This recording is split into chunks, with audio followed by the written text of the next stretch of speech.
ചങ്ങളെ അസ്സലാമു അലൈക്കും, നമസ്കാരം. പിന്നെ നമ്മളെ ബാംഗ്ലൂര് അറിയാലോ, എല്ലാ ഫ്രോഡ് പരിപാടികളും ബാംഗ്ലൂരുണ്ട്. ഇപ്പം എൻ്റെ ഈ അടുത്തെൻ്റെ സുഹൃത്തിനുണ്ടായ അനുഭവം ഷെയർ ചെയ്യാൻ വേണ്ടി വന്നതാണ്. എൻ്റെ സുഹൃത്ത് എന്ന് പറഞ്ഞാൽ ഞാൻ കൊടുക്കുന്ന ഒരു ഡ്രൈവറാണ്. ഞാൻ കൊടുക്കുന്ന ഡ്രൈവർമാരൊക്കെ എനിക്ക് സുഹൃത്തുക്കളായിട്ട് ഞാൻ കാണുന്നത്. ഇവൻ വന്ന് ഒരാഴ്ച ആയിട്ടുള്ളൂ, പുതിയ മൊബൈലൊക്കെ എടുത്ത് വന്നതാണ്. എൻ്റെ നാട്ടിൽ നിന്ന് വിളിച്ച് ചോദിച്ചിരുന്നു, ഞാൻ ഐഫോണാണ് എൻ്റെ അടുത്തുള്ളത്, എനിക്ക് ഐഫോൺ യൂസ് ചെയ്യാൻ പറ്റുമോ ചോദിച്ചു. നമ്മൾ ഐഫോൺ യൂസ് ചെയ്യണമെങ്കിൽ കുഴപ്പമൊന്നുമില്ല, ചില സമയത്തൊരു പണി തരുന്നുണ്ട് ഐഫോൺ കാരണം. എന്താ വെച്ചപ്പം ഈ നമ്മൾ ഐഫോൺ ചിലപ്പോൾ ചൂടായി കഴിഞ്ഞാൽ, ഹീറ്റായി കഴിഞ്ഞാൽ മെയിൻ ഗ്ലാസ് വന്ന് വരുന്ന ചൂട് തട്ടിക്കഴിഞ്ഞാൽ അത് സ്വിച്ച് ഓഫ് ആവുന്നുണ്ട് ഐഫോണ്. പിന്നെ നാവിഗേഷൻ, അതായത് ഗൂഗിൾ മാപ്പായിട്ടും ചെറിയൊരു പ്രശ്നങ്ങളായിട്ട് വരുന്നുണ്ട്. അത് സംഭവിക്കാതിരിക്കാൻ ഞാനും ഫസ്റ്റ് ടൈമിൽ വന്ന സമയത്ത് ഐഫോൺ തന്നെ ഇനി യൂസ് ചെയ്തിന്.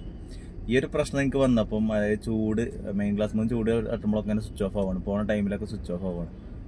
അപ്പം എനിക്കിത് യൂസ് ചെയ്യാൻ പറ്റാത്തൊരു ബുദ്ധിമുട്ട് വന്നപ്പം ഞാൻ മാറ്റി ഇപ്പോൾ ആൻഡ്രോയിഡ് പുതിയൊരു ഫോൺ എടുത്താണ്. അപ്പോൾ ഇവൻ എന്നെ നാട്ടിൽ നിന്ന് വിളിച്ച് ചോദിച്ചിരുന്നു, എൻ്റെ അടുത്ത് ഐഫോണാണ്, എനിക്ക് ഇങ്ങനെ യൂസ് ചെയ്യാൻ പറ്റുമോ, ഐഫോൺ യൂസ് ചെയ്യാൻ പറ്റുമോ. നമ്മൾ ഇങ്ങനെ കാര്യങ്ങളൊക്കെ പറഞ്ഞു, ഐഫോണിൻ്റെ ബുദ്ധിമുട്ടുകളൊക്കെ ഞാൻ പറഞ്ഞു. ആൻഡ്രോയിഡ് ഫോൺ എടുക്കുകയാണെങ്കിൽ ഒന്നുകൂടി നല്ലതാണെന്നൊക്കെ അവനോട് പറഞ്ഞിരുന്നു. അപ്പോൾ നല്ലൊരു പുതിയൊരു ഫോണൊക്കെ എടുത്തിട്ട് ഓന് പോന്ന്, നാട്ടിൽ നിന്ന് പോന്ന് ഇവിടെ ജോയിൻ ചെയ്ത് ഒരാഴ്ച ആയിട്ടുള്ളൂ. ഒന്നുമല്ല സംഗതി, ഓനും ജസ്റ്റ് ഒന്ന് ഒരാഴ്ചയൊക്കെ വർക്ക് ചെയ്ത് ഒരാഴ്ച ഒരു രാവിലെ ഒരു 9-10 മണിയൊക്കെ ആകുമ്പോൾ തോന്നുന്ന സമയം, ഏകദേശം ഒരു സമയം അവന് എന്ത് ചെയ്തു, വണ്ടി ഒന്ന് സൈഡാക്കിയിട്ട് മൂത്രയ്ക്കാൻ വേണ്ടി പോയതാണ്.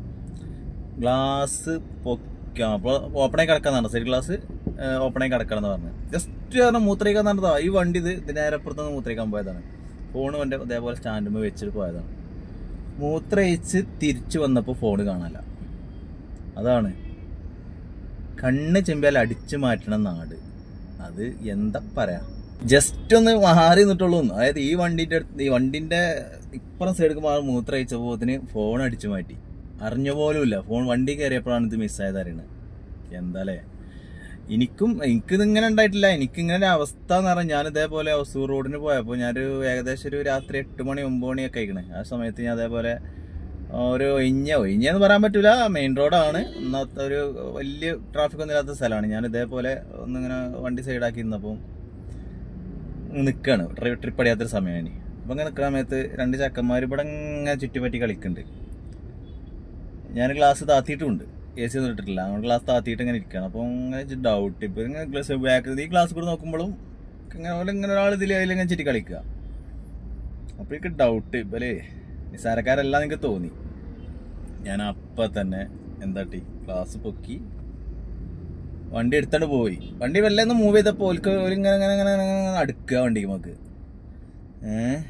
അപ്പം ഞാൻ വണ്ടി എടുത്ത് പോയി. അപ്പോൾ ഞാൻ ഗ്ലാസ് കൂടെ നോക്കുമ്പോൾ അങ്ങനെ ആയിപ്പോയി, അതായത് മിസ്സായിപ്പോയി. ഓൽക്ക് അന്ന് ഓല ഉദ്ദേശം ഒന്നിരിക്കും പണം. ചെക്കന്മാരാണ്, കണ്ടാലൊരു 20, 21, 22 വയസ്സ് അത്രേ ഉള്ളൂ. എന്താ ചെയ്യലേ ഒന്ന് ആലോചിച്ച് നോക്കണി. ഫോണ്, പൈസ, ഇതൊക്കെ അല്ലെങ്കിൽ കൊല്ലം വരെ മടിക്കൂല. നമ്മൾ ശ്രദ്ധിക്കുക, സൂക്ഷിച്ചാൽ തൂക്കിക്കണ്ട, ഇതൊക്കെ തന്നെ. ഞാൻ അടുത്ത് പോയി ആ ഗ്ലാസ് കൂടെ നോക്കുമ്പോൾ ഇങ്ങനെ നോക്കണം, അത് നഷ്ടപ്പെട്ടു.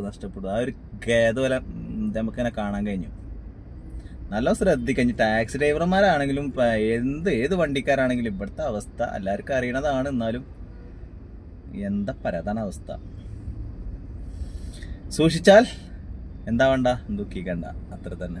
എല്ലാവരുടെ കാര്യം, നമ്മളെ കാര്യം ഇപ്പം നാളെ എന്താണെന്ന് അറിയാൻ പറ്റില്ല, അതൊക്കെ തന്നെയുള്ളൂ. ഈ പറയണ എനിക്കും ഈ അവസ്ഥ വരാം, നമ്മളിങ്ങനെ വലിയ ആളെ പോലെ പറയാന്നല്ലാതെ.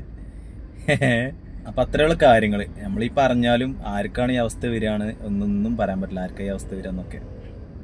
അപ്പം അനുഭവങ്ങൾ പറഞ്ഞു, സുഹൃത്തിനുണ്ടായതൊക്കെ പറഞ്ഞെന്ന് മാത്രം. ഇൻഷാ അല്ലാഹ്. അപ്പം നല്ലൊരു വീഡിയോ ആയിട്ട് വീണ്ടും വരാം.